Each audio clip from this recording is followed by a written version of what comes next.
this is my first video with the phone being in a cup holder adapter. Everything else I've tried to use, I've broken.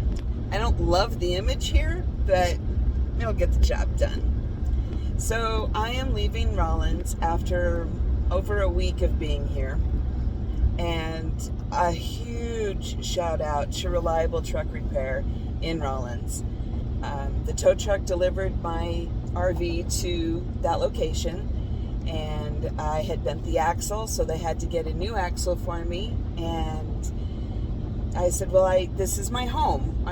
May I stay in it while you guys are, doing the repairs? And they're like, well, yeah, sure. So they tow it into the shop during the day, they work on it, and then they tow it back outside by a power pole where they'd let me plug into shore power.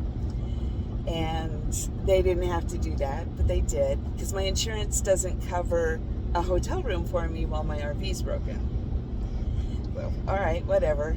I'll look into getting different insurance maybe. But Lori, William, Frank, and Jeremy totally welcomed me with open arms, accepted me the way I am, and were so kind, so generous.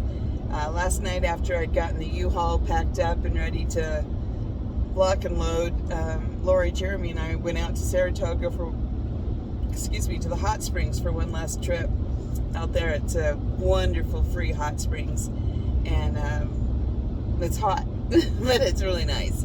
And of course, last night was Friday, so it was a lot more crowded. But anyway, we went out there, and then Lori said, well, since everything you own is in the back of the U-Haul, come sleep at my house. So I didn't want to, but I did. I took her up on it, and I'm really glad I did, because that was the best night's sleep I've had in months. I just passed out, probably a little dehydrated because of not having enough water, but it was amazing. So I got up today, and Patsy and I said goodbye to Miska, her dog, and came back to Reliable to get my U-Haul, which tows so much differently than an RV. Just letting you know. But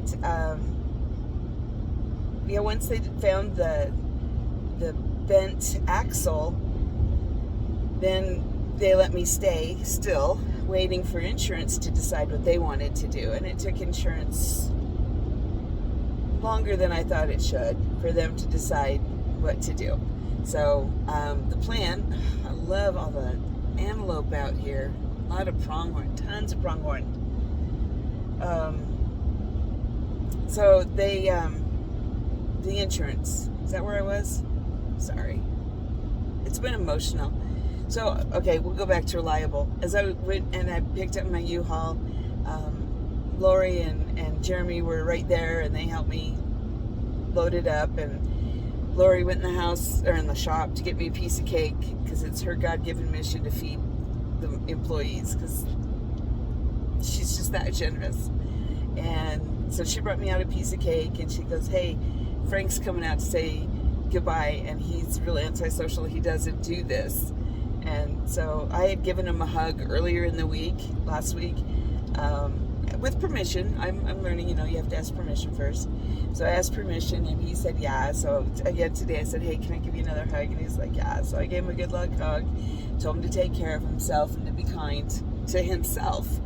And then of course I gave Lori and Jeremy hugs too. And Jeremy, he was just another traveler. He was heading to Mississippi. I'm heading to Boise. But we both broke down, and we're both towed to the same place. And he's gonna be a lifelong friend now. He reminds me so much of my nephew Johnny, just a go-getter and a hard worker and overall nice guy. So I don't have a backup camera on the U-Haul, so I have to trust there we go.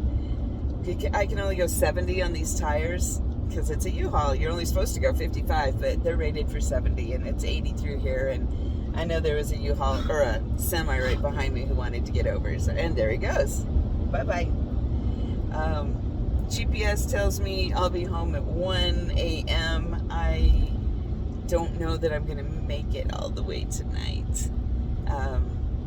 at 55.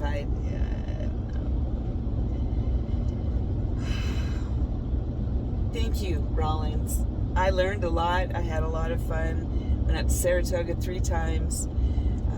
Learned about Big Nose George.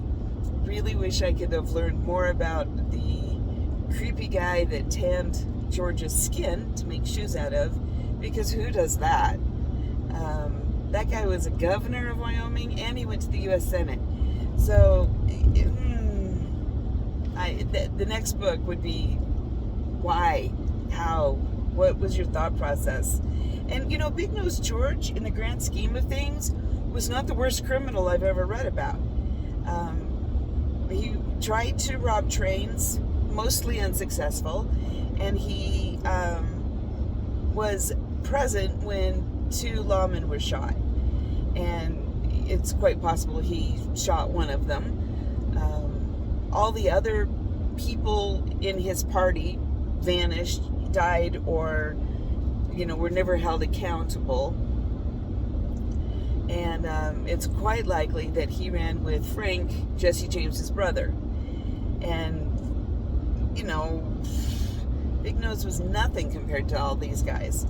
And, but he got hung by a mob, and then he had his brain dissected, and part of his skull went to one lady, and the rest of his skull went to another dude, and all of his bones ended up in a barrel, and this creepy old guy decided to tan some of his thigh and made a pair of shoes out of him that he wore to his... They're in the museum in Rollins. It was crazy. There is a sign that says caution, human remains, but you're like, it's a bone or something. No, it's skin shoes. Crazy. So yeah, I want to read about that guy and what the hell was his thought process. There's still snow out in the landscape of Rollins. It didn't rain or snow last night. In fact, my thermometer outside says it's 67 degrees. I will go as far as I feel safe, because I'm heading west. The sun's going to get in my eye, and I don't enjoy that. But Apache's with me. We're safe. We had a nice reprieve. I picked up some rocks, not a lot. We'll see how they tumble out. But that's my latest update. So thanks for joining me on this part of the journey. And I want to weigh my U-Haul at a scale somewhere and see just how much weight I had in my RV, and go from there. So yeah, I think that'll be an interesting little experiment. Have a great day. Thanks for being with me.